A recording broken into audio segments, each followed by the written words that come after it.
Welcome to CHQ Backstage. My name is Deborah Sunya Moore, and I serve as Chief Program Officer here at Chautauqua Institution. And with us today, I have violinist Ray Chen. Hi, Ray. Hi, Deborah. How's it going? Great. Really excited to have you at actual Chautauqua rather than just Zoombox Chautauqua. That's right. I gotta say, it's a pleasure to be here. I can see why y'all enjoy it so much, and I am so excited and happy that I can, contribute, be a part of this year's Summer Music Fest, and also to be able to be a part of that positive energy that I'm just loving right now. I'm glad you're loving it because we have been long awaiting your time here. And last time we connected with you was during COVID. You were recording Solace and you were performing Bach for us. And I just want to pick up from that time and ask you a little bit about how you were connecting with your online community and your community while COVID was happening. And maybe even to go back a little bit and say, how did that community building even start with you? Yeah, so it started, I think, I've always tried to combine three elements, performing and music education and then community. So to kind of take a few steps back, the performing stuff, that's easy, I was always just like loving to share whatever it was that I was learning. All the way since I was 4 years old, I would, my teachers would say, oh, Ray was always the one, you'd always say, hey, can I bring my violin to school and perform for the other kids? So that Show and tell. Yeah, exactly. Show and tell. It was every day. And from my parents, from my friends. So that was something that was innately within me. I realize that's not the case for everyone else, though, but I'll get to that later. The music education side came a little later when I had won all the competitions that I did, and I was just starting my career. I was put in the situation where I had to visit, for music outreach, 9 schools in 3 days. So, and talk to the students there, elementary, middle school, high school. I was 20 years old. And so I was only a few years older than some of the kids that were at school. And for the first time, I was like, wow, they're looking up to me. They think I'm cool. And so that was such a cool feeling. And I realized that I was a little bit, just like I was addicted to the sharing of part of performance, right? I became addicted to the inspiring part. Like that feeling of, wow, people looking up to me. Like it was different. And so that became a question of, okay, how can I scale this? How can I reach more people because it's obviously helping them. They're getting something out of it. I'm getting something out of it too. And so naturally that turned into social media. And so I went into content creation. Through that journey, realized that there's a difference. There's a clear difference between just being an entertainer online and entertainment can be in the form of serious performances. I mean, like just for people to consume versus when people start to rally around, when you have something to say, when you have beliefs that are, probably coming from the performance and music education side. That happened to be my brand. You start to develop that brand and then people start to believe and rally around you. So that I realized that's where we last left off, which was around, I was still experimenting with Discord and... We were walking in and out of your practice rooms and people were saying, hey, Ray, I'm working on Bach. That's right. So through the pandemic, the experiences there, performing was out of the question, other than the few online opportunities that people had. But for the most part, it was out. And then music education, I mean, I was still continuing that. But I decided, why not go further, take a step further into community building? All these, people out there, regardless of age, regardless of level, are kind of now more isolated than ever. And realizing that I needed to address this. Who's going to do it if not for me? All right, every person was trying their different methods, but I decided, all right, I'm going to try by creating practice rooms online, and make this into one global sort of music school or music festival. And that's where we met. And I was showing you these practice rooms and realizing that, people need this regardless of whether or not there's a pandemic. There's always someone out there who feels alone or disconnected and unmotivated to practice. And most of all, performance anxiety, the very thing that us artists, we take any joy from. I mean, there's got to be a purpose to all this, right? Which is performing, which is sharing for others. And like I said before, I'm well aware that not everyone is as easy to set aside themselves in order to perform. There's this big mental block of performance anxiety that most people have. And so, which can only be really treated by playing in front of people. You by practicing in front of people, you perform better in front of people. It's as simple as that. So I took it a step further and built this app called Tonic, and it's sort of the continuation of that journey of community building, of support, where people can feel motivated, supported, and giving them the practical tools to help them build confidence to share their artistry. This is amazing. I mean, you've really called out just the whole step between that's missed. You're an artist and your goal is to perform, and yet you spend hours, days, and weeks alone, isolated in a practice room for that solo recital. That's right. So walk us through, how does the practice room make a difference, and how are you not alone anymore if you're in this practice room? So, like you said, you're alone most of the time. And in conventional practicing, we all know how to practice, or we have one method that has served, multiple generations of musicians, which is you're alone in your practice room and you're, practicing away. 10,000 hours. Yeah, 10,000 hours to mastery, but that's 10,000 hours of solitary confinement. Yeah.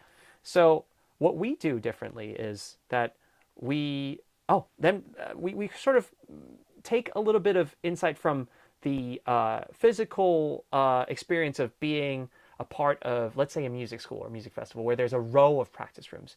You know that other people are practicing. It's the same concept as like having a gym buddy. It's much more, you have an accountability. Experience. Yeah. You have someone who's holding you accountable, someone who's a part of your journey, and whom you can just sort of relate to and practice with. Now, unfortunately, thanks to COVID and even, outside of the pandemic, there's the geographical constraint can be very, isolating in itself. So what we do is we have online practice rooms where it's audio only, so you don't have to worry about how you look, and it's less friction. You, at the tap of a button, you can be in your space. You can be in the zone. People talk about being in the zone all the time, right? But what is that? It's a feeling. Now it's like something that you can visualize as well. You're in the zone, you're in your space, and others can come into that and observe silently. You can't if you allow them. Yes, exactly. If you open a public practice room, you can also do it privately, and no one comes in. And it's just like a fitness tracker. And you can still be in your pajamas. Yes, exactly. Okay. And you could be there practicing, and you can invite your friends to come listen. You can invite other, or just random people coming in. And already that mental state that you're in, where you know that someone could just pop in to listen, even if it's for a few moments, that already bridges that psychological gap between practice and performance, which is what essentially will get you over that performance anxiety. So that's what we do. And there are other aspects of the app as well. There's a social component. Most people don't think of practicing and community as something that goes together. It's really hard to imagine I'm supposed to practice by myself. Wouldn't the social component be distracting? But the answer is it's for the in-between moments after you're practicing, or before you're practicing, to get yourself into that mental state that's so important, and that serves as the continuation of the journey.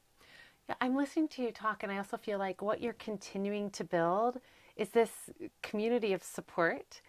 And I think for so many people that grow up in classical music, I'm sorry that that's not always there. Like sometimes it feels as if there's a competitiveness, if someone reaches here, I can only reach here.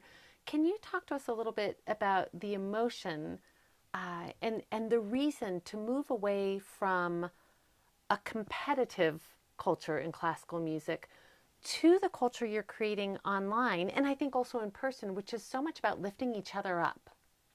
Yeah, I mean, it's something that I think plagues us slightly in the performing arts space, which is this zero-sum game mentality. and either you get it or I get it. And One of us gets it. yes, exactly. And the opportunities are ever diminishing, or at least that's what it feels like. However, it's yes, opportunities of one particular, let's say, vertical of judgment. Oh, how well you play your instrument.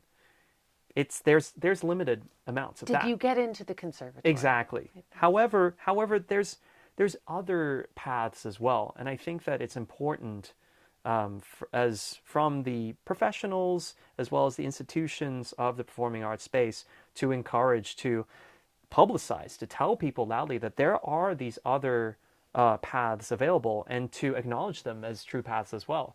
It wasn't so long ago when I started doing social media, and there were people who were saying, "Oh, he sold out," just because I wanted to share and combine and reach more people about and through comedy, comedy and classical music. To also, like, now it's becoming a little more like it's becoming, well, honestly, okay, everyone has a social media account, every institution has one. It's become a necessity, but it's when change happens in the beginning that it feels like the status quo will often feel like, no, that's not right. Why do we have to change? But change is important, because that creativity, that evolution to create different things is what keeps people interested and engaged.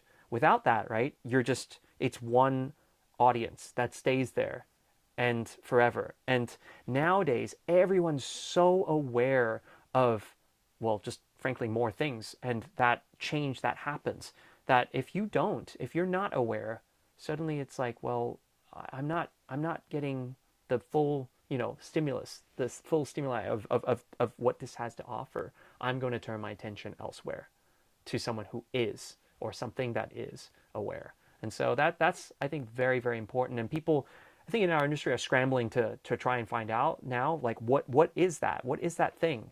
And I think that part of it is the first step is to knowing yourself, doing research on yourself. Oftentimes, as an individual, I think that it's not spoken enough, but therapy sessions are so helpful. Not because by the time you need help, I mean, if you were going to go to the gym, you would find a professional to help you get acquainted with all the exercises On a regular basis. Yeah, exactly. At least for a couple of sessions, right? And the same thing is when you're exercising your brain. It removes friction from within yourself so that you can increase your capacity to learn more things and be open to more things. Right? Narrow-mindedness is death in the world of creativity. So opening up your mind, opening up yourself, being able to absorb more things. I mean, even since we last spoke, like I feel like I'm a different person because I have gone through this path of, like, self-discovery, which I think most people have. They had all this time. Why wouldn't they use it to invest in themselves? And I think that's the best investment I've ever made. That's pretty beautiful to hear. And I think when I listen to how much, I can tell you've had self-reflection, I can tell you've had growth, and I feel like you're encouraging us to do the same. But you have this entrepreneurial spirit about you, which is, sometimes in classical music, we are taught to follow a narrow path because we're told if you stray a step off of it, you cannot achieve this.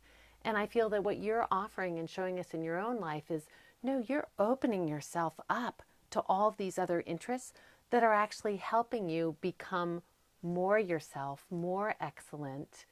Can you just share with us a little bit about how do all of those other interests not detract from specific goals? Because clearly you're very successful at many things, but you've also been able to stay focused on your craft.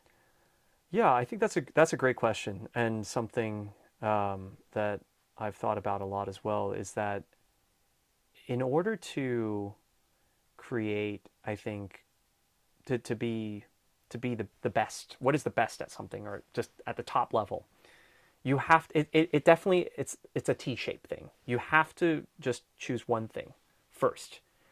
You can have multiple interests, but you must have an order of priority, and you must be disciplined with yourself about that priority.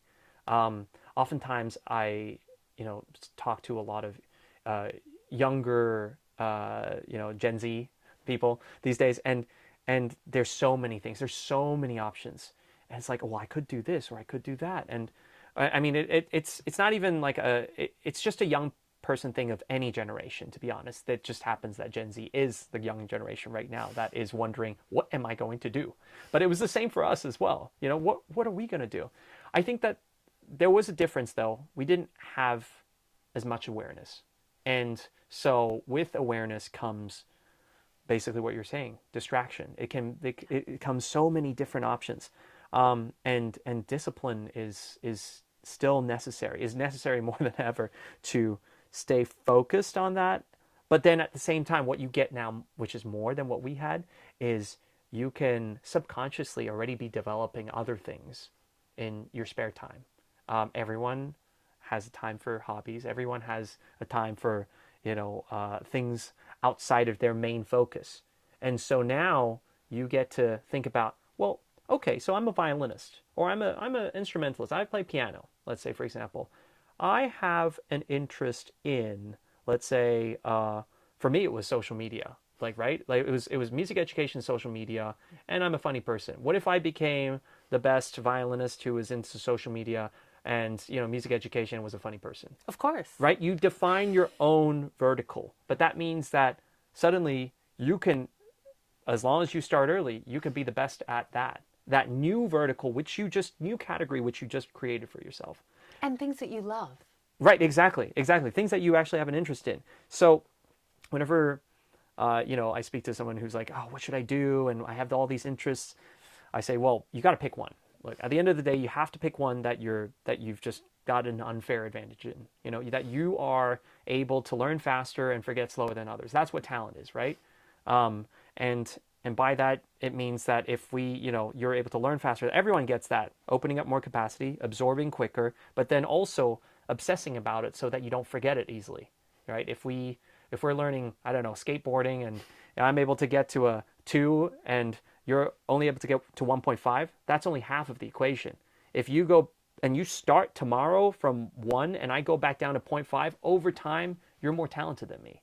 You're going to get way more ahead. And so that's the other half of the equation, which is most people don't think about. It's not rote memory. It's not studying this thing that's like, oh, endless studying. It's obsessing. It's thinking about, oh my gosh, how am I going to, when you have the instrument back in its case, how am I going to play that phrase? How would I play that? And investing that subconscious mind. And now people get to do that with their other interests and be able to develop that to a level where maybe they can bring it in and make it a part of their new vertical. Love hearing about that. So we've been talking a lot about the how, about the app, about your path, about how you're encouraging others. So why don't we end our time talking about the why? So if you could just share with us why you work so hard on this for so many people.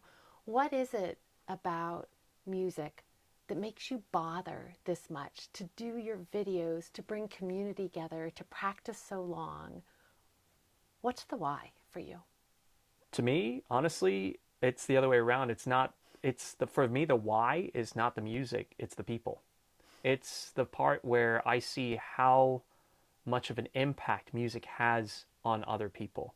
It's most musicians are focused on the music more than the people, and it shows. You see that, and to each their own. But for me, it's always the people first.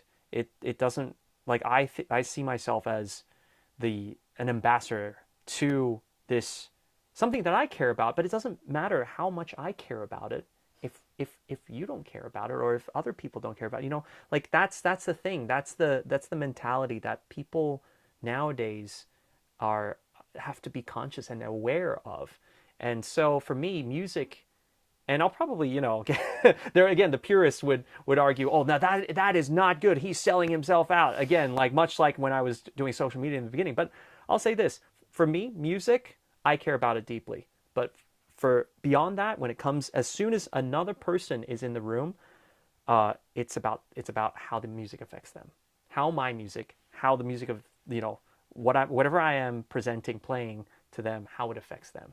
And so that is the primary why that I'm doing all of this. And whenever I'm, making a video or playing a performance, or just whatever it is, recording an album, it's always, yeah, what are people going to enjoy? How is this going to affect them? Are they going to enjoy it? How will they listen to it? How will they consume this? What will they be doing when they're listening to this music? When I was doing Solace during the pandemic, that's the reason. That's the why I did that. So that people could feel like, wow, I'm not alone. And the why I built this app, like, it's so that people don't feel alone. They can feel supported, driven, all those things. That's the why. It's for the people. Yeah. Otherwise you might as well just practice on your own. That's pretty beautiful. Ray, thank you for just being your authentic self and for connecting people to people and for caring, for using your gift to do something really good in the world. Oh, thanks. Thanks so much. Thanks for having me here in Chautauqua. Thank you. We can't wait to have you here and have you back. Oh, great. Thank you for joining us on the CHQ Assembly with violinist and amazing human, Ray Chen.